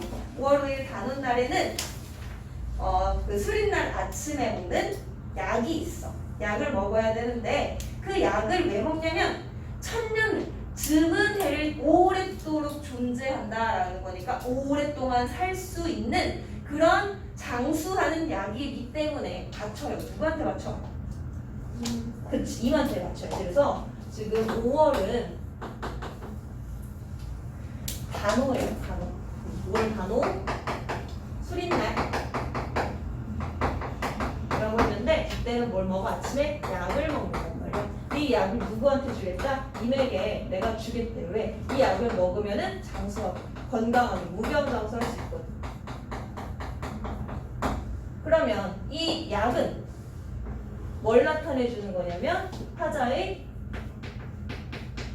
정성을 보여주는 거지. 임에 대한 나의 사랑과 정성을 보여주는 거야. 내가 안 먹고 너 줄게. 이렇게 얘기하고 있으니까 임에 대한 사랑과 정성을 보여주는 소재라고 볼 수 있습니다. 그리고 한편으로는 또 뭐라고 할 수 있겠어? 임이 어땠으면 좋겠어? 오래 살았으면 좋겠어. 만수무강했으면 좋겠어. 기원했어. 여기에서 더 중요한 건 뭐야? 이거 중에 더 중요한 건 이거야. 난 이게 중요해. 지금 이미 건강하게 오래오래 살았으면 좋겠어. 2월에는 이미 너무너무 멋있어. 3월에 인이 너무너무 멋있어. 지금 내가 두 개로 나눈다고 그랬잖아요. 기준이 뭔 것 같아? 임에 대해서 얘기하냐, 내 얘기하냐. 그렇지? 그렇게 해서 일단 나눌 거예요. 그런데 지금 약간 눈치 오죠? 2, 3, 5월이 같은 맥락이고 나머지가 이제 정서, 나에 대한 이야기 이렇게 갈 거야. 6월로 갑니다. 이제 6월 됐어. 시간이 참 빨리 잘도 흘러가요. 자, 6월이 돼서요. 보름이 됐어요. 자, 이때는 유두일이라고 하는데 뭘 하냐면 머리를 감아. 그래서 머리를 감는데 머리 감고 난 다음에 뭐 해야 돼? 빗어야 하잖아. 그래서 머리를 이렇게 빗은 빗이 어디에 있냐면 벼랑에 버려져 있어. 그런 빗 같아. 뭐가? 돌아보실 님을 적금 존니노이다라고 하는데 뭐 누가 이렇게 빗 버리고 떨어뜨렸나 하고 볼 때 내가 조조조조 쫓아가겠다. 나야 나. 그러니까 나의 처지가 지금 뭐 같다는 거예요? 버려진 빛 같다 라고 이야기를 하고 있습니다. 이때 얘의 정서는 어떨까? 버려진 것 같으니까 슬프겠지. 그치? 이때 나는 슬퍼요. 그럼에도 불구하고 임을 포기해 안 포기해? 안 포기해. 약간 미저리 같기도 하고 스토커 같기도 하지만 그래요. 자, 그다음에 7월 계속 가요. 계속 공통성이 없는데 그냥 쭉 가볼게요. 7월 보름은요 백중날이라고 하는 날인데요. 자, 이때는 뭘 하냐면 이제 많은 음식을 이렇게 찾아서 제사를 지내는 거예요. 제사를 지내는데 어떤 제사냐면은 부처님께 드리는 제사예요. 그런 제사를 지내는 날에 그 제사 지내는 음식들 엄청 막 차려놨을 거 아니야. 엄청 중요한 그 제사니까 그것 같은 그런 100가지 음식 어마어마한 백종을 놓고 백종 음식을 놓고 뭘 하겠다 내가 소원을 빌겠다 이거죠. 음식 차려놓고 임과 한대 여가족 함께 살아가고 싶다라고 하는 소원을 빌겠대. 누가? 내가. 그치? 여기서 기원을 하고 있는데 임을 위한 게 아니고 나를 위한 거죠. 그치? 나 임과 함께 살고 싶어. 지금 걔 벌써 반년이 지났는데 이렇게 안 하잖아 이 새끼가. 그러니까 너무너무 보고 싶고 그립고 하겠지. 그런 정서를 보여주고 있고 소원을 드러내고 있고 뭐 소망을 드러내고 있고 그런데 그거 잘 안 이루어지고 있네. 너무 슬프죠. 자, 8월 됐어요. 8월 얼마 전에 우리가 맞이했던 바로 그날 뭐예요? 한가위. 근데 가배라고 불렀어. 가배. 한가위를 얘기합니다. 자, 8월 보름은요 추석날이죠. 추석날인데 임을 외셔여군 오늘날 가배셨다 이렇게 얘기했습니다. 그러니까 8월 15일이 원래 추석이야. 근데 나는 아니야. 나는 그럼 언제가 추석이야? 그치. 임과 함께 하는 날이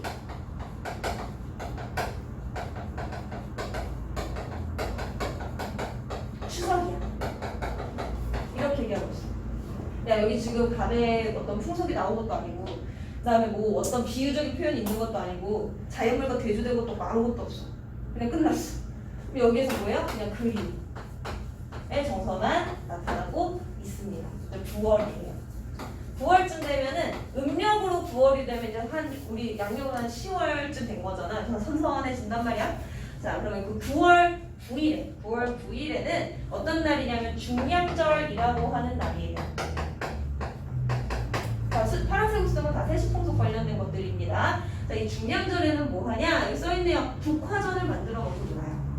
자, 그래서 약이라고 먹는 거를 하고 노란색 국화요. 노란색 국화니까 얘들아 이거 무슨 신상이니? 시각적이죠. 노란색 꽃이니까, 그치? 시각적 이미지가 쓰이기는 했고요. 어쨌든 얘가 안에 들었대. 안에 들어온 게 와, 꽃이 안에 들어온 거 진짜 꽃을 여기 들여놨을 수도 있어. 화장 묻혀먹네요. 그리고 또 하나는 뭐예요? 안에 들어왔다? 두 가지야. 실제 정말 집 안에 얘가 들어온 걸 수도 있고 황화꽃의 향기가 집안에 퍼진 것일 수도 있어요. 두 가지라네요. 이 향기라고 만약에 해석을 한다면 얘는 후각적인 이미지가 되겠지. 둘 중에 뭔지 정확히는 모르겠어. 근데 어쨌든 9월이어서 우리는 이 국화꽃을 가지고 화전을 부쳐 먹는 그런 일을 하려고 하는데, 자 근데 그 화전을 부쳐 먹어야겠는데 집이 어때 지금? 세셔 가만하게야 조용합니다. 집이 조용해.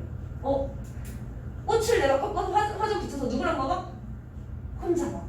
나의 외로움. 근데 만약에 향기가 집안에 가득 퍼졌다, 아득하다 이렇게 해석할 수는 없나요? 네, 그것도 돼요. 그치만 결과는 뭐야? 나 혼자 있어서 아무도 없이 혼자 있으니까 집안에 국화꽃 향기만 가득해. 그것도 있지. 9월은 여전히 외로운 나의 모습을 보여줍니다. 어느 순간부터 이미 사라졌죠. 주황색이 사라졌지. 끝났어. 사실 이제 이거 안 나와. 계속 내 얘기만 할 거야. 너무 규칙성이 없죠. 그래서 가벼운 마음으로 쭉 가시면 돼요. 자, 10월이 됐습니다. 자, 10월에는요. 무슨 세시풍속 아무것도 없네요. 그치? 예, 자, 10월에는 뭐냐면 내가 점이연 바람 같다라고 느껴요. 점이연 바람. 점이연 바람. 자, 이거는 뭐냐면 고로쇠라고 해석이 되고 있는데 뭐 보리수 나무 이렇게 해석하기도 해요. 뭐든 상관없고 이렇게 막 잘게 다져서 쓰고 쓸모 없어진 것을 의미해요. 쓸모 없어. 얘를 고로쇠로 하든 보리수 나무로 해석하든 뭐든 상관없어. 어쨌든 얘가 이제 뭐가 된 거냐면 쓸모가 없어진 어떤 것을 의미하는 거고, 그것이 곧 뭐 같아?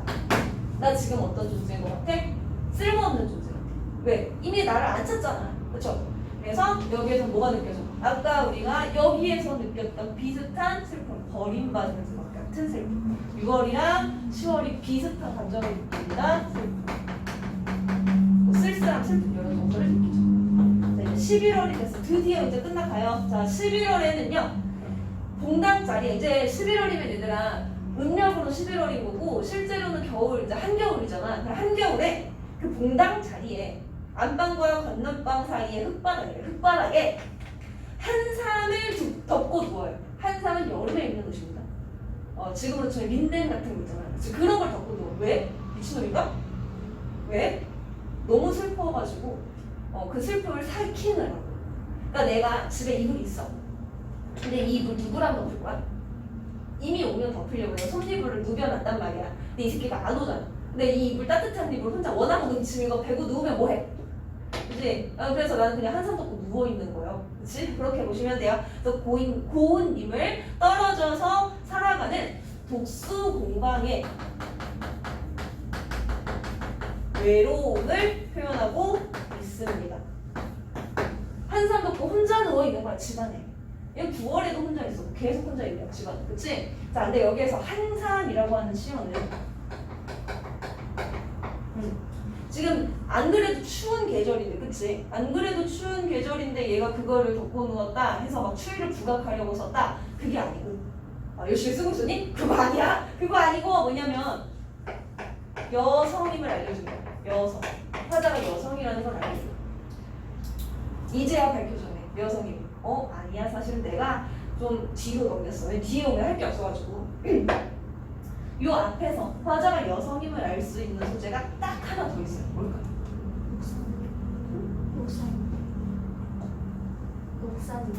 녹사님. 그치. 녹사님이 뭐니까 이 사람이 남자니까. 그치? 근데 이거는 소재가 아니야. 사람이니까. 사람은 진짜 소재가 있어. 소재. 비. 쟤도 맞아. 제가 녹사님이면 녹사는 녹사님은 남자밖에 못하니까 당연히 내가 화자가 여자인 것을 알려주는 증거이기는 한데 소재는 비. 그다음에 한상. 이렇게 가요. 소재는 물건. 자, 일단 한 번에 싹 정리 한 번 더 해드릴게요. 자, 그리고 이제 마지막 12월이 됐어요. 12월 이제 한 해가 끝나는 날이잖아. 드디어 오겠구만 하고 기다렸는데 12월에 분디 나무로 꼭 깎아서 만든 나잘반에 저 다오라. 나잘반에 저 반에 저 요게 중요해요. 반에 저.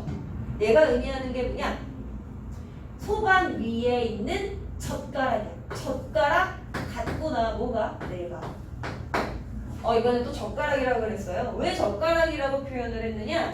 밥을 싹 차렸어. 그래서 밥상에다가 이쁘게 이렇게 차려가지고 밥 넣고 국 넣고 밥 넣고 국 넣고 반찬도 막 넣고 숟가락, 젓가락, 숟가락, 젓가락 해서 상을 차려놨어. 자, 이 젓가락 누굴 위해서 놓은 거야? 사랑은 누님께서 드셨으면 해서 놨는데 이걸 누가 가져갔어? 옆집 아저씨가 가져갔어. 내 처지가 그거야. 즉 인과 연결돼야 안 돼요? 안 됐어. 인과 연결되지 않았어. 맺어지지가 않았어. 야, 1년 내내 이렇게 독서 공방하고 슬퍼하면서 기다렸는데 세상에 끝까지 이루어지지 않았네요. 나의 그 정서는 어땠겠어요? 슬프겠죠. 뭐야? 슬프겠죠. 슬프기만 하겠니? 1년 365일 기다렸는데 딴 사람이랑 결혼하는 나의 심정이 드디어 회복됐다만이지. 한의 정서가 느껴지겠죠. 자, 그리고 이 젓가락 역시 화자가 여성임을 알려줍니다. 왜죠? 젓가락은 여자가 놓는 거니까? 아니고 그게 아니고 자, 결혼을 할 때 여자가 남자를 선택하는 게 아니라 남자가 여자를 선택하는 거지. 그치?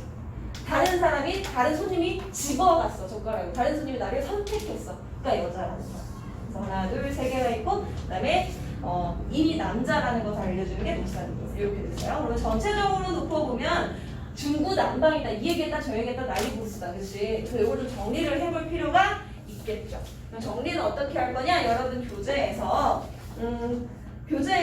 하시면 돼요. 자, 내가 쓰는 거는 교재에 다 있는 내용이니까 교재에 있는 빈칸을 채우면서 정리를 하면 됩니다.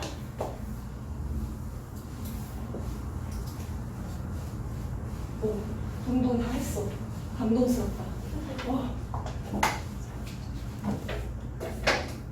봅시다. 자, 일단 핵심 정리부터 보시면 특징만 보면 되겠다. 그치? 특징 첫 번째. 뭐다? 전체 13연으로 이루어져 있는 원령체 형식이다. 달달이 바뀌는 세시풍속을 소재로 한다.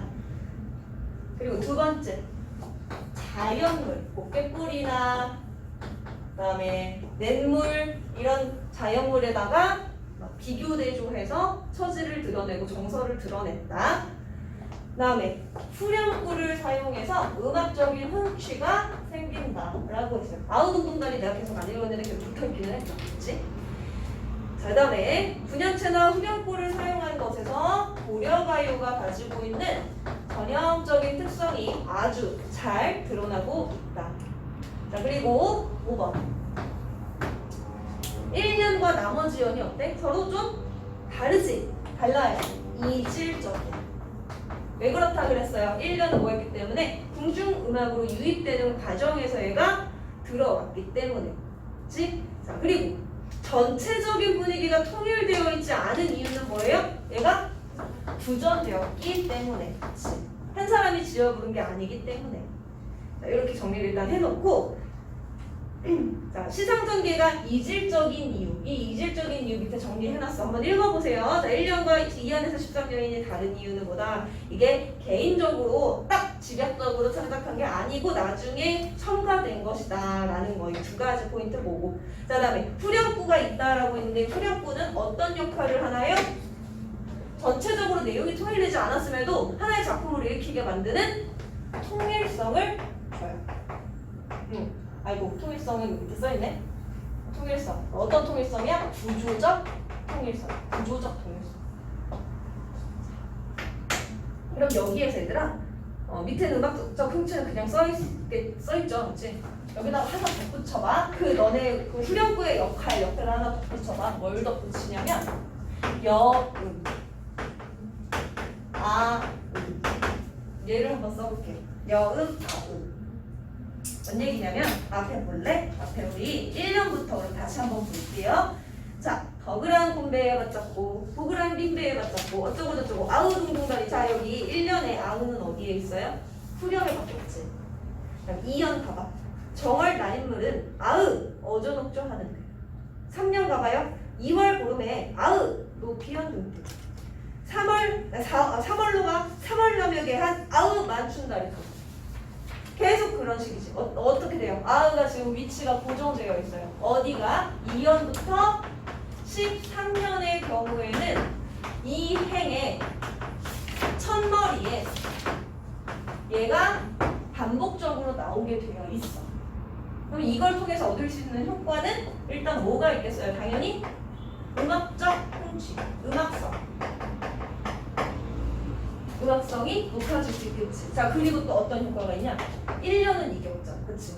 1년의 이질성을 보여주는 효과도 있죠. 여음은 남는 자리에 들어가는 거거든요. 그리고 이거 음악으로 연주를 해야 되는데 거기가 비으면은 막 랩하는 애들도 막 어이 막 이러고 하잖아. 그런 거야. 약간 그런 느낌이라고 생각하면 돼요. 자, 그래서 후렴구의 역할 받고 자, 그 밑에 동동의 짜임과 각 원령에 나오는 세시 공속 이게 아까 내가 하겠다고 했던 거야. 두 개로 나눈다고 했었어. 어떻게 두 개로 나뉘어요? 하나는 임에 대한 것 그리고 또 하나는 나에 대한 것 이렇게 되는 건데 임에 대한 것을 나타내는 부분이 어디다? 서사 1년 그 다음에 2, 3, 5월 아까 썼던 거 보면 기억날 거야. 주황색으로 표시한 게 2, 3, 5월이었고요. 거기다 서사를 덧붙여줘. 자, 걔를 우리가 성격이 어떻다고 표현을 하냐면 송도의 성격이 있다 이렇게 얘기해요. 송도나 송축이나 비슷한 거예요. 송도, 송축. 임에 대해서 기원하고 축원하고 임에게 좋은 일만 있었으면 좋겠고 임을 예찬하고 이런 것들이 송도, 송축입니다. 그러면 그 밑에 나의 정서를 나타낸 부분은 애량 이렇게 이야기합니다. 애량. 보통 기쁨은 하나도 없어 보여요. 다 슬퍼. 다 외롭고 슬프고 기다리고 막 그러고 있거든. 그래서 이렇게 송도, 송축과 애련으로 나눠볼 수가 있겠습니다. 자, 그리고 그 밑에 있는 표는요 내용 빈칸 안 채워도 돼. 왜냐면 우리가 앞에서 다 확인한 거라서. 다만 뭘 보냐면 거기 있는 중심 소재들 봐주시고요. 자, 요거 발명해서 임의 성격을 다시 정리해놨다. 자, 2월 서사와 2월, 3월, 5월에 그 송도, 송축의 대상인 임은 어떤 성격이 있냐면 공적인 송도의 대상이다 성격이 생기고요. 그 다음에 그 외의 부분에서 임이 어디에 나오냐면 정월이나 4월에 언급이 되는데 화자의 외로움을 막 유발을 해. 이 새끼가 온다고 하고 안 와. 막 이러면서 나의 외로움을 유발해. 그래서 연모의 대상의 성격을 갖는다. 임은 그래서 어떤 성격? 두 가지 성격 가져요. 그러니까 내가 슬퍼하는 이유가 다 임 때문이잖아. 그러니까 임은 두 가지 성격이 있어요. 이렇게 정리하시면 되고요. 자, 그다음에 화자가 여성임을 알 수 있는 거 여기 다 정리해놨으니까 살펴보시고 자, 그다음에 임과 화자를 드러내는 표현을 정리해놓은 걸 보시면 자, 비유한 소재가 있고 또는 대조되는 소재가 있고 이것들 잘 봐야겠어요. 이렇게 해놔요. 헷갈리지 않도록. 자, 일단 화자하고 관련된 대상들을 보면 화자를 비유한 게 있고 화자와 대조한 게 있다 이거야. 그렇지? 화자를 빗댄 건 뭐가 있으냐면 뭐뭐 같아라, 즉 뭐뭐 다호라 라고 표현했던 거 뭐 있어요? 빛, 별의 발효형 빛이 있었어요. 빛. 그치? 그 다음에 잘게 썬 뭐야? 여기 있는 표현 그대로 써야 돼. 바람. 잘게 점인 바람. 보리수나무인지 보로새인지 몰라. 그게 중요한 게 아니고 바람. 쓸모없어진 그 어떤 경 같다 라고 했고 또 반에 쥐어 다오라 젓가락 같아 라고 했던 거. 비유의 대상은 이 세 가지가 있습니다. 그럼 나랑 대조됐던 거는 뭐가 있냐? 나랑 반대였던 거 날인물. 얘는 얼굴 없고 하는데 나는 여전히 혼자야 라고 하는 그런 대조가 됐었고요. 그러면 아이고 여기 틀렸다. 그 밑에 거는 화자가 아니라 임으로 붙여야겠죠. 임으로 붙여주시고요. 자, 비유는 어디다 비유했냐면 등불에다 비유했어. 등불에 비유해서 뭐 했어요? 임의 훌륭한 인품, 이 어두운 세상 밝혀주실 대단한 등 이렇게 비유했었고 그 다음에 심지어 잘생겼네. 잘했고 훌륭해. 성격도 좋고 잘생겼어. 세상의 대남자. 근데 안 오네. 다음에 대조되는 소재가 뭐가 있었냐면 꾀꼬리는 왔는데 너는 왜 안 오니? 할 때 꾀꼬리. 굿꼬리새 이렇게 써 있었어요. 굿꼬리. 굿꼬리새, 꾀꼬리새. 이렇게 해서 소재들 정리 싹 해봤습니다. 자, 여기에서 특히 요 대조되는 애들은 우리가 묶어서 뭐라고 했다? 객관적 상관물이라고 했었고, 그치? 아까 정리했는데 한 번 더. 자, 이제 마지막 고려관료로서 내가 가지고 있는 형식적 특징을 정리해 보면 율격은 몇 음부냐면 3음부의 율격을 띱니다. 근데 이게 딱딱 떨어지지는 않아요. 대체로 그래요, 대체로. 완벽하게 3음부로 딱딱딱 떨어지지는 않아요. 왜냐면 이게 구전됐었고, 그 다음에 여러 사람이 집단적으로 창작하고 이러다 보니까 어떤 사람은 막 대박 부르기도 하고 그렇기 때문에 어쨌든 3음부의 율격을 기반으로 하고 있고요. 그 다음에 수령부의 기능, 거기 5가지가 쓰여 있거든요. 그렇죠? 전 5개. 거기는 별표 1개 해줘요. 자, 형식적으로는 수령이 어떤 기능을 하느냐? 1. 당연히 운율을 만들겠지. 수령은 기본이 운율이잖아. 근데 운율만 만드는 게 아니고 동동하는 악기 치는 소리. 그래서 청각적인 즐거움도 주고요. 그 다음에 얘를 기준으로 해서 계속 면이 바뀌고 있기 때문에 면을 나누는 기능도 한다. 의미적으로는 어떠냐? 면이 나뉘기 때문에 1년과 2년 내용이 구별되잖아. 그치? 그래서 의미를 전환하는 기능을 수령부가 해줄 수 있고, 그러면서도 중구난방 이 얘기 저 얘기 알지만 다 아우동동다리고 묶이고 있네. 대통합. 그치? 의미를 통합하는 역할도 합니다. 의미를 잘 이렇게 쪼개주기도 하지만 다시 묶어줄 수 있는 역할도 수령부가 합니다. 수령부의 기능도 잘 봐주세요.